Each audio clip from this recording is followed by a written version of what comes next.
With all of the devastation from Hurricane Sandy this week, it causes a person to take pause and to ask the questions like, what is the meaning behind this? What can I learn from these horrific events?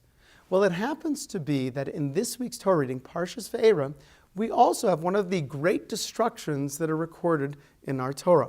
It's the destruction of the city of Sodom and Gomorrah.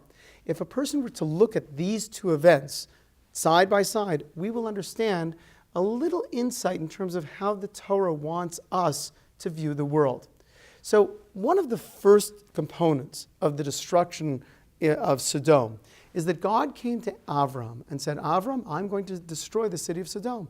And Avram just did not say, okay, God, go ahead. He stopped and he said, wait, God, is it proper for you to destroy the righteous people with the wicked people? What if there's 50 righteous people in the city?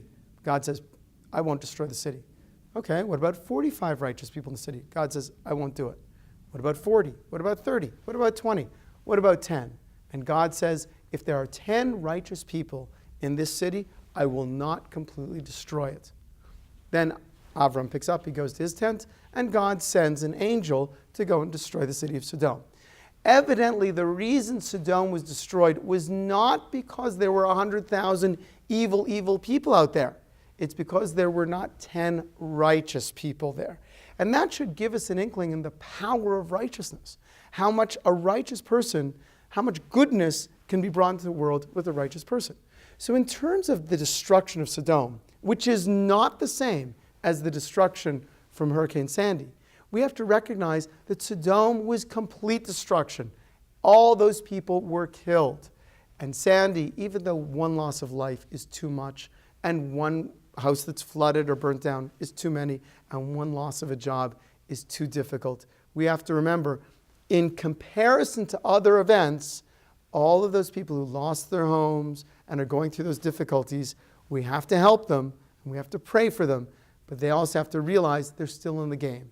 And there will be a tomorrow, and tomorrow can be brighter. And it is not the same as an utter destruction that has happened in other times in our history. The next point is to take lesson from Avraham.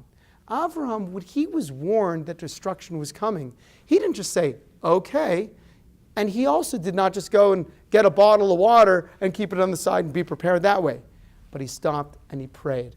And I just wonder how many of us, when we realized there was a hurricane that was on the way to devastate the northeast of the United States, how many of us actually stopped and prayed and said, God, please turn that hurricane into the ocean. God, make it go as easy for people as it can possibly be. So when we find out that negative things are coming, we have to remember to pray for people, even if we don't know those people. And finally, there were a lot of people that had a lot of things to do on Monday and Tuesday last week. Well, their plans got changed. See, we view our plans, our lives, in a very rigid way. We have jobs, we have important things to do. We don't have time for other things. But you know what? If a hurricane comes, the stock market's closed, people don't go to work, they spend time with their families, and they readjust their priorities.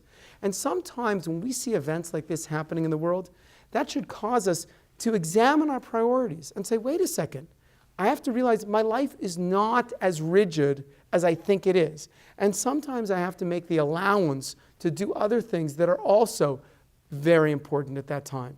And so if we're taking these few messages, then perhaps this hurricane that has caused so much pain and suffering, perhaps we can elevate it, at least in our lives, to live a more meaningful and more pleasurable existence.